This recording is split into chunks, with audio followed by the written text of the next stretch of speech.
The sun hung low over the alien world, casting an eerie golden hue across the dense forests that stretched as far as the eye could see.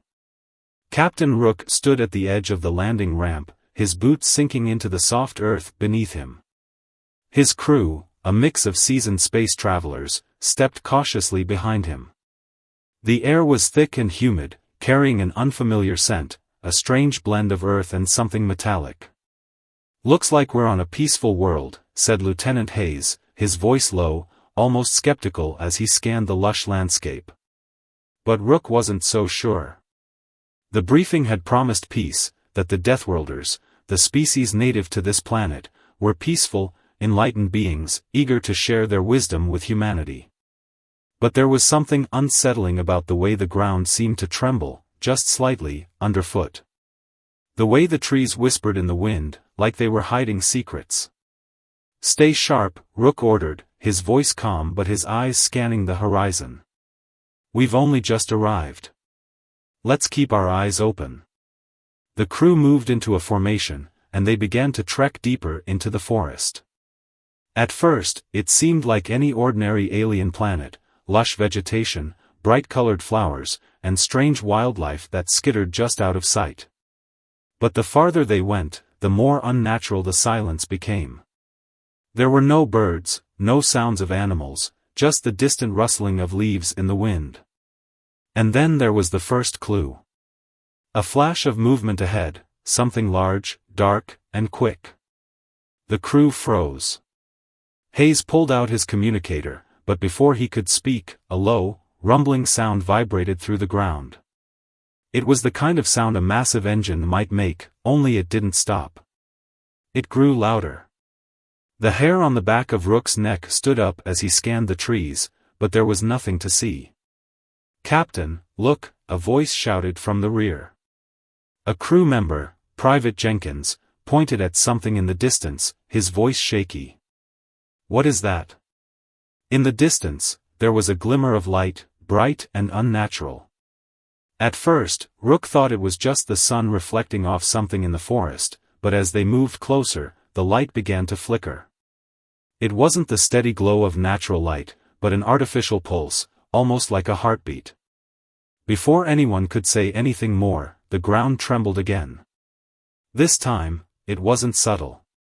It was a violent shake, like the planet itself was angry. "Move!" Rook barked, and they all instinctively sprinted toward the source of the flickering light. What they found was something they couldn't have prepared for. At the edge of a clearing stood a massive structure, its walls covered in strange symbols and intricate patterns that seemed to shift as if they were alive. A monument, but one unlike anything Rook had ever seen. It was silent, ancient, and yet pulsing with energy. And standing before it were figures, tall, thin, and humanoid, but with elongated limbs and eyes that glowed in the dim light. "Deathworlders," Rook muttered under his breath. They appeared peaceful, almost welcoming. But there was something in their gaze, something cold and calculating, that made Rook's stomach tighten. One of them stepped forward, raising a hand in a gesture of greeting. Their voice, when it came, was deep, yet strangely melodic.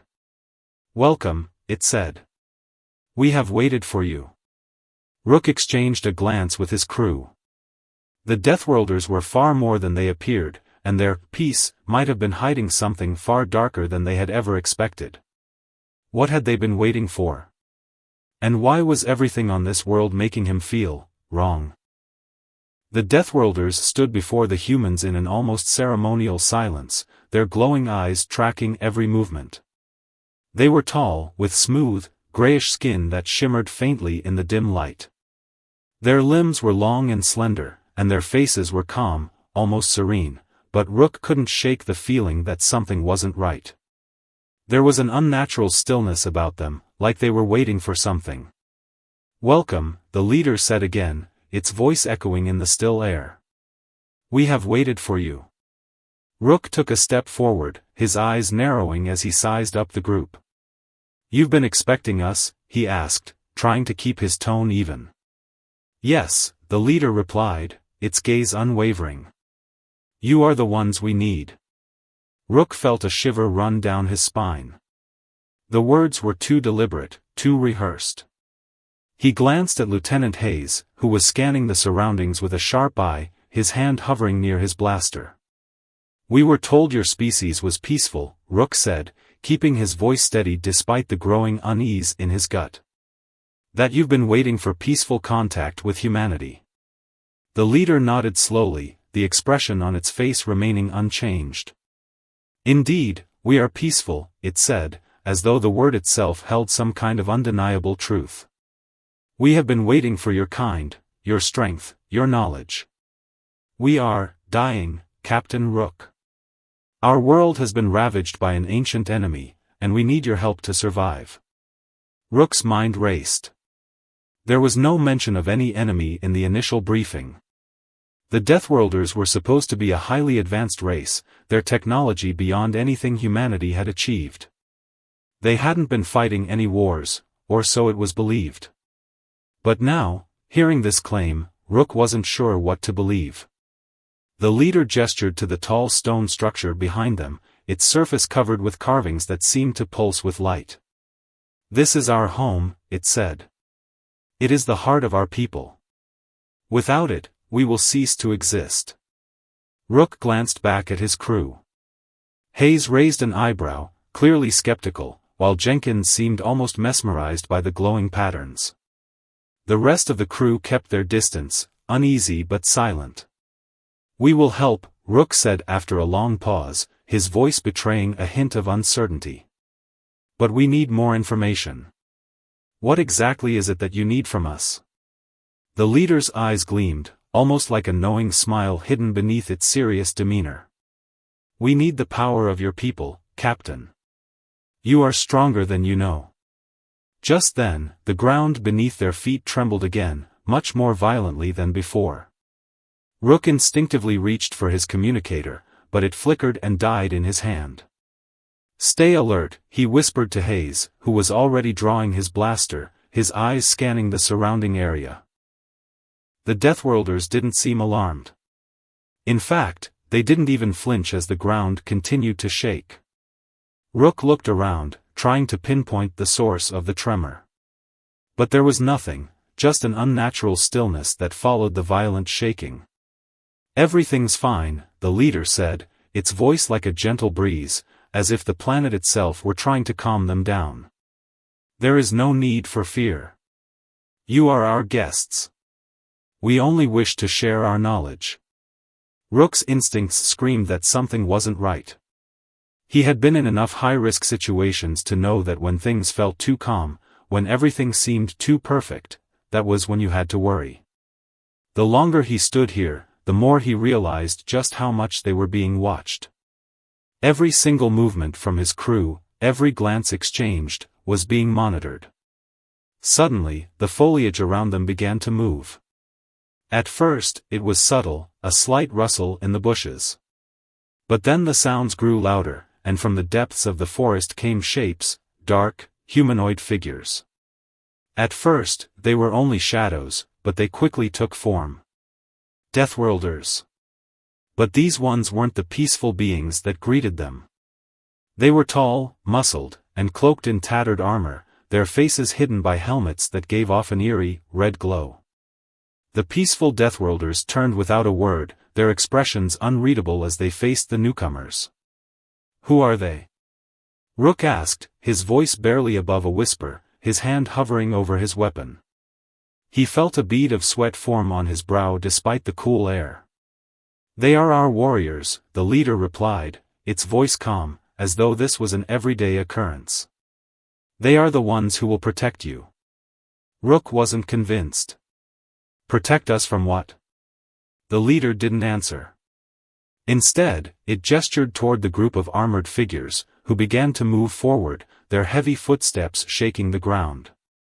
The warriors' eyes glowed ominously, and their movements were precise, as if rehearsed. "These ones," the leader continued, "will ensure your safety, Captain. You will be safe here. But first, you must trust us." Rook's instincts flared again. This wasn't right. The peaceful front was cracking, and the cracks were wide enough to see a terrifying truth. Whatever these Deathworlders wanted, it wasn't peace. The warriors surrounding them were a warning, not a promise. As the crew took cautious steps back, the leader's expression softened into something that could almost be mistaken for sympathy. "We will help you," it said softly, "as long as you help us first." The tension hung thick in the air as Rook's mind raced. What was the true purpose of their mission? What was this help they were talking about? And why was the planet itself starting to feel alive with danger? The air grew heavy with tension as the warriors approached, their glowing eyes fixed on the humans with unsettling precision. They were silent, as if the entire group had rehearsed this moment countless times. Rook's fingers twitched near his weapon, but he held off. The last thing he needed was to escalate things when he didn't fully understand the situation. "Stay calm," Rook muttered to his crew, his voice low but firm. His eyes never left the advancing warriors. Lieutenant Hayes, his hand on his blaster, leaned in. "Captain, this doesn't feel right. I don't care how peaceful they claim to be. These warriors look like they're ready for a fight." Rook didn't disagree. The warriors were too methodical, too ready for something. But what were they preparing for? Were the Deathworlders about to reveal their true intentions? Rook's mind raced as he tried to piece it all together. The leader, still standing before them, remained completely unfazed by the growing threat. It made no attempt to explain the warrior's presence.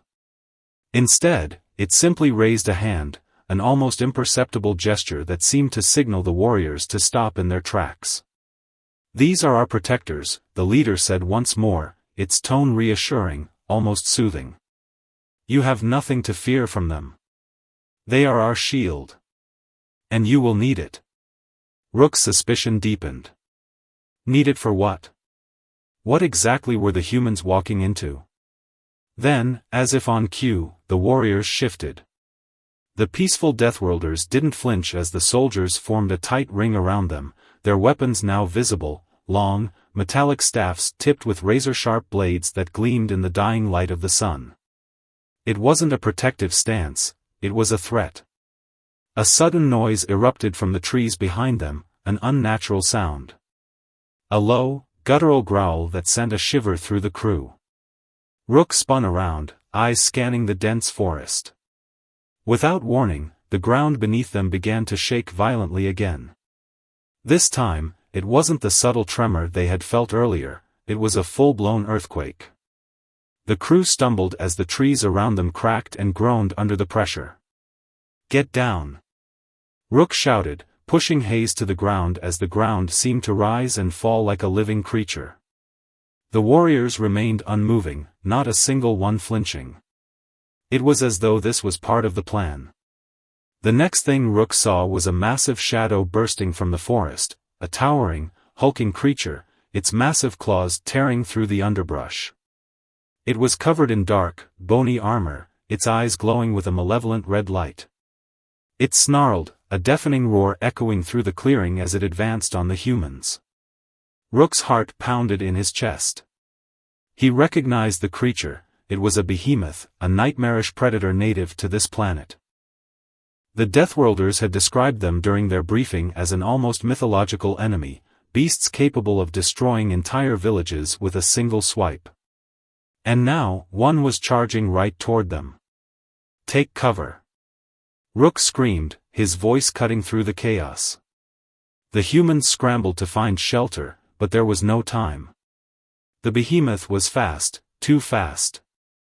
It tore through the trees like they were paper, its massive claws swiping through the air, narrowly missing Jenkins as he dove to the side. The Deathworlders didn't move. "They're just standing there," Hayes shouted, his eyes wide with disbelief. "Why aren't they fighting back?" Rook could barely hear him over the chaos, but he understood the question. Why weren't they acting? The warriors, their supposed protectors, just stood by, watching the behemoth as it tore into the human crew. One of the warriors even tilted its head slightly, as though it were studying the fight like an observer at a gladiatorial match. "Captain!" Jenkins cried out, his voice strained with fear. He was pinned behind a large rock, trying to shield himself from the creature's massive tail, which whipped through the air, smashing trees and sending debris flying in all directions. The rest of the crew was in a similar state of panic, fighting for their lives, dodging claws and trying to regroup. Rook's heart raced. This wasn't the peaceful first contact he had expected. The behemoth was a terrifying threat, but something about the Deathworlders' lack of response felt even more ominous. "Why are they doing nothing?" Hayes demanded, his gun now aimed at the creature, but the shots were useless against its thick hide. Before Rook could answer, the behemoth's giant claws swept through the air again, catching one of the crew members, Private Davidson, by the waist. The man let out a strangled scream as he was tossed through the air like a ragdoll. Rook's mind snapped into focus. "Hayes! Get to the weapons cache, now!" But Hayes hesitated. "What about? Just go!" Rook barked. There was no time to argue. If they didn't fight back, they would all be dead. As Hayes sprinted toward the ship, Rook turned back to the Deathworlders, his gaze hardening. "Help us. You said you needed our strength, but you're doing nothing to protect us." The leader finally shifted. Its expression didn't change, but there was a flicker of something, perhaps regret, in its eyes. "Your strength will be tested," the leader said quietly. "This is a test, for all of you." A chill ran down Rook's spine. He understood then. They had been lured here not for peace, but for a test. To see how much humanity could endure, how far they were willing to go. And suddenly, the truth became clear, the Deathworlders didn't want help. They wanted something far more dangerous, the human strength. Something that would push them beyond their limits. The warriors didn't fight because they didn't need to. The behemoth was just part of the game. Hayes didn't hesitate a second longer. He bolted towards the landing ship, his boots pounding against the dirt as he sprinted through the chaos. Rook didn't take his eyes off the behemoth. Every movement was like a countdown to something worse, and he had no intention of letting his crew become fodder for these beasts. The behemoth's claws slashed through the air again, narrowly missing Rook as he dived behind a large rock. His heart pounded in his chest as he took in the sight of his crew scrambling, barely managing to dodge the beast's vicious blows. Jenkins and a few others had found temporary cover, but Davidson, Rook's eyes flickered to the spot where Davidson had been, was gone. The ground was still shaking as the creature tore into the earth, its massive body wrecking everything in its path. "Captain! Over here!" Hayes' voice reached him through the cacophony of sound. Rook turned to see his lieutenant at the landing ship, hastily digging through the hatch. Rook was already moving towards him when something in the air shifted. A strange, electrical hum, like the pulse of something very large and very powerful, filled the atmosphere. The hairs on the back of his neck stood on end. He barely made it halfway to Hayes when the ground trembled once more, but this time, it was different. This wasn't the tremor of the behemoth, nor was it the shockwave of some invisible force. It felt as though the planet itself was beginning to react to the ongoing violence. The Deathworlders. They hadn't moved. Still, their eyes glowed, tracking every single movement, not with concern, but with something else. Watching. Measuring. Calculating. Rook's suspicions were now clear.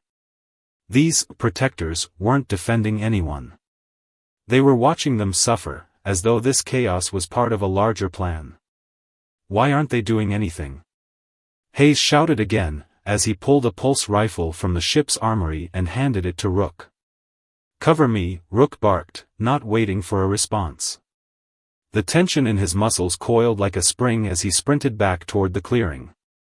There was something he had to understand before they could fight back, and the truth was buried beneath the Deathworlders' lies. The behemoth turned again, its glowing red eyes locking onto Rook. This time, it wasn't just an animal attack, it was intentional. The creature was being controlled. Rook pushed the thought aside for the moment, focusing on the one question that had been gnawing at him since the moment they landed: why were the Deathworlders so passive? He ducked behind a fallen tree, just in time to avoid another slash from the behemoth's claws. He could hear the growls of the creature, but there was something else now, a whisper. A voice. One he recognized. It was the leader of the Deathworlders, standing just behind him. Rook whirled around, weapon raised, but the leader raised a hand to stop him. "Captain," the leader's voice was calm, almost disinterested in the destruction happening around them. "We did warn you, did we not? This is what we have been preparing for." Rook's grip on his weapon tightened. "Preparing for what?" he demanded. This slaughter?" The Deathworlder didn't flinch. "No, Captain. Preparing for you." Rook blinked. The words were as chilling as they were unexpected. "What are you talking about?" he growled, keeping his voice low. "We were waiting for you to come," the leader said softly, its eyes glowing brighter now.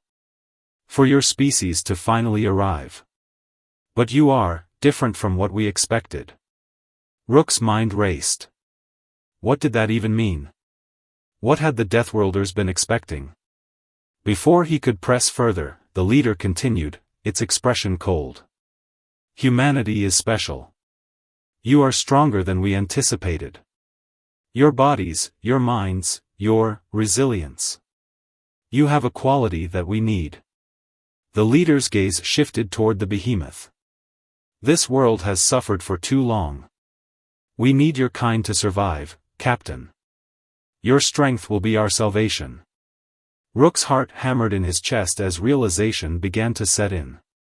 The Deathworlders weren't peaceful at all, they were using him and his crew as pawns in a desperate attempt to survive. They had lured them here under false pretenses, played on their goodwill, and now they were waiting for humanity to do what they could not. "You're using us," Rook said through gritted teeth. "You need our strength to take down these beasts, don't you? You've been waiting for a species capable of fighting your wars for you." The leader tilted its head, but its expression was unreadable. "You misunderstand, Captain. The behemoths are not the enemy. They are part of the process. We need your strength to awaken what is already here." Rook's mind spun, the pieces falling into place. These behemoths weren't mindless creatures, they were part of the planet's natural cycle. And the Deathworlders? They weren't waiting for peace. They were waiting for humanity to tap into the planet's power, their power. "You brought us here," Rook whispered, "to fight your battles for you." The leader nodded, and for the first time, there was something that could almost be called emotion in its eyes, a flicker of something dark. "The war for survival," the leader said slowly, "has already begun. Your people, Captain, are the key to our victory." Rook stood frozen, his pulse quickening. This wasn't just about the behemoths. The Deathworlders had been manipulating them all along, using their survival as leverage to awaken something deeper and far more dangerous. And now, Rook had a choice, to fight for survival, or to become another cog in a much darker game. Rook's blood ran cold as the words hit him. "The behemoths aren't the enemy," he echoed, his voice barely a whisper. The Deathworlders' calm demeanor made everything feel even more surreal.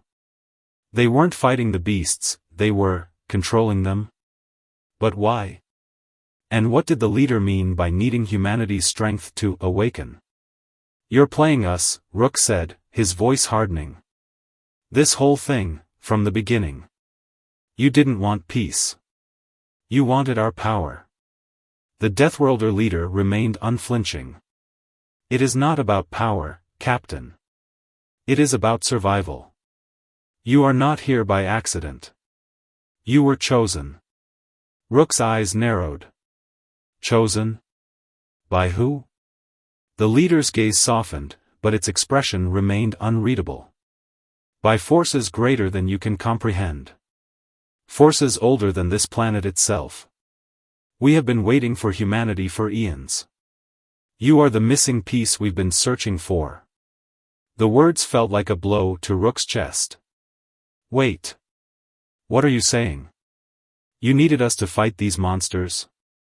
The leader nodded slowly, its expression unchanging. Not to fight. To awaken. To restore the balance of this world. You see, Captain, the behemoths are not the predators. They are the protectors, guardians of a much greater secret buried beneath this planet. Rook felt a flicker of confusion. This wasn't making any sense. The behemoths were the apex predators, feared across the galaxy, with the power to crush entire colonies. Now the leader was saying they were guardians? Guardians of what?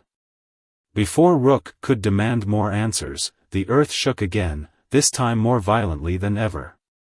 The air buzzed with an electric charge, and the ground cracked open beneath their feet. A deep, rumbling sound echoed through the clearing. From the chasm that had split the earth, something enormous began to emerge. It was a force so ancient, so primal, that Rook's breath caught in his throat. A massive structure, half buried in the planet's core, began to rise from the ground, a temple, long forgotten and buried beneath layers of rock and time. Its surface gleamed with a strange, iridescent light, covered in symbols and carvings that seemed to pulse with life. The heart of this world, the leader intoned solemnly. The source of all life here. It is ancient, but it has been dormant for far too long. Rook stood frozen in disbelief, the enormity of the situation crashing down on him. This wasn't a simple diplomatic mission. This wasn't about peace or trade or cooperation. They had been lured here, fed lies about peaceful Deathworlders, when the truth was far more sinister. They had been brought to awaken something far older than any of them could have imagined. What is it? Rook finally managed to croak, his voice shaking. The awakening, the leader replied with reverence. It is what we have waited for. You, Captain, and your crew, your strength, your resilience, are the key.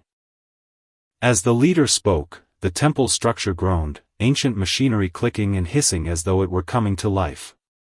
It was as if the entire planet itself was waking from a centuries-long slumber. The air crackled with energy, and the ground seemed to hum in response. The awakening will change everything, the leader continued, its voice filled with a quiet certainty. But we cannot do it alone. We cannot wake the heart without the strength of your kind.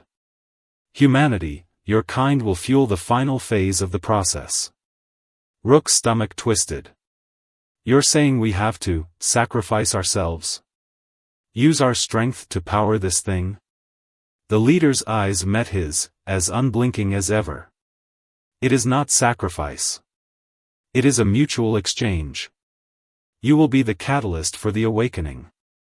You and your people will become one with the heart of this world. Your power, your strength, it will be absorbed, transformed. In exchange, you will be part of something greater. This world will thrive once again. And your people, Captain, will become the guardians of this world, just as the behemoths were meant to be. Rook's heart pounded in his chest. His mind screamed in defiance. No.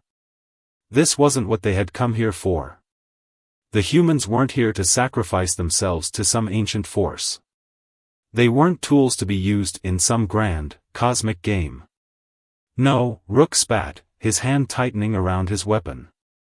We came here for peace. We came here to help. Not to be used as fodder for your awakening. The leader didn't flinch. You misunderstand, Captain. You were never meant to be fodder. You were meant to be chosen. You were meant to be part of the plan. Chosen for what? To fuel your war? Hayes' voice rang out from behind him, and Rook turned to see his lieutenant and the rest of the crew emerging from their hiding spots, weapons drawn, eyes filled with determination. The Deathworlders didn't move. Their glowing eyes seemed to shimmer in the encroaching twilight. The leader's gaze never left Rook. You do not understand the magnitude of what is at stake. The awakening cannot be stopped, Captain. It has already begun. Rook's blood ran cold. Then we'll stop it. He motioned for his crew to fall back, his mind racing. This was no longer about diplomacy. This was war. They weren't just fighting the behemoths. They were fighting to survive, and they needed to expose the Deathworlders' deception before they became part of something much darker than they could ever have imagined. Get to the ship, Rook ordered, his voice sharp. We're taking the fight to them. But as they turned to retreat, the ground shook again, this time more violently than before, and the sky above seemed to crack open, revealing something far worse than they had ever feared. Rook's heart pounded in his chest as the revelation echoed in his mind. We were the ones who attacked first, he muttered, disbelief lacing his voice. We were the invaders. He stumbled backward as if the weight of the truth had physically struck him. Hayes and the others exchanged uneasy glances. They had heard the stories, the lore passed down through human history, of Deathworlders, ferocious creatures from planets where survival was a battle against the very environment itself. But none of them had imagined this. They had assumed the Deathworlders' peaceful exterior was merely a facade to mask their terrifying capabilities. But now, in the heart of the enemy's domain, they had uncovered the most dangerous truth of all: the Deathworlders were not the monsters, they were the victims. The truth was hidden. The elder Deathworlder, now standing in front of them with an air of serene authority, spoke once again. Your kind arrived here, uninvited, believing our world was one to conquer. But in your pursuit of dominance, you overlooked one critical detail. We were never the true threat. Rook's mind raced as the elder continued, their words sinking in. This wasn't just about war or peace, it was about survival. The Deathworlders had been pushed to the brink, and humanity's arrival had pushed them even further. It was the fear of extinction that had made them seem so fierce. They had fought back, yes, but they had fought to survive. We came here to protect our world, the elder said.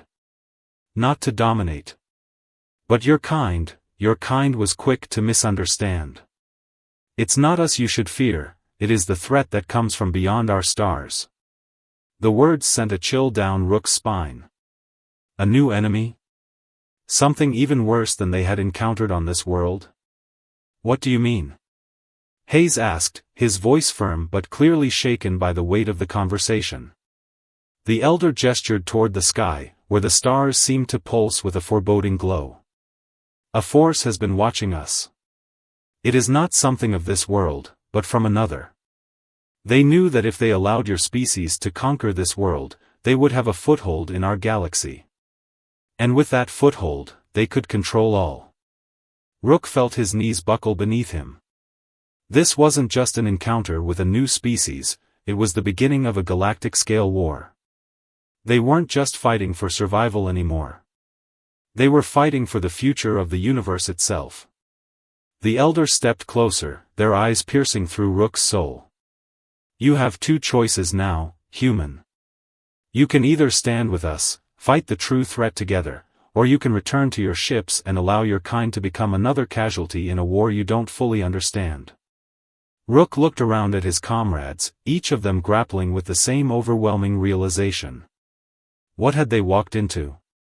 And more importantly, what would they do now? How do we fight this new enemy? Hayes asked, his voice steady. The elder's gaze softened. You fight by understanding us. You fight by becoming something more than your past. And together, we will survive. But even as they spoke, an ominous shadow passed across the horizon, something moving swiftly, too swiftly to be a natural phenomenon. Rook's instinct screamed. It's here. How do we fight this new enemy? Hayes asked, his voice steady. The elder's gaze softened. You fight by understanding us. You fight by becoming something more than your past. And together, we will survive. But even as they spoke, an ominous shadow passed across the horizon, something moving swiftly, too swiftly to be a natural phenomenon. Rook's instinct screamed. It's here. The truth of the Deathworlder's secret hit Rook like a crashing wave. In his mind, all the pieces fell into place, the strange way the Deathworlders seemed to avoid direct conflict, the strange calmness even in the midst of chaos. The behemoths, those monstrous creatures, had been manipulated, used as tools in a war that had never been theirs to fight. Rook felt sick with guilt. His people had arrived, armed to the teeth, believing they were facing an enemy that needed to be contained. They had treated the Deathworlders as dangerous animals when, in fact, they were the true guardians of peace, trying to protect their world from the very forces that now threatened it. But the twist wasn't just in the history, it was in the present. Rook turned to the Deathworlder leader, Karen, whose eyes had softened but were still filled with unspoken sadness. "Why didn't you tell us?" Rook asked, his voice hoarse. "Why didn't you fight back when we came here?" Karen's gaze was filled with both sorrow and resolve. "We didn't fight because we understood the cost of violence. You are newcomers. And you didn't know what we protect. But now you see." Rook's mind raced. "But if you didn't fight, then how are you even able to stand up to us now?" Karen's expression grew steely, and in that moment, Rook saw the raw power beneath the calm exterior. "We didn't need to fight you. You're fighting yourselves." The ground beneath them rumbled again, and a low growl echoed from the distance, more intense this time.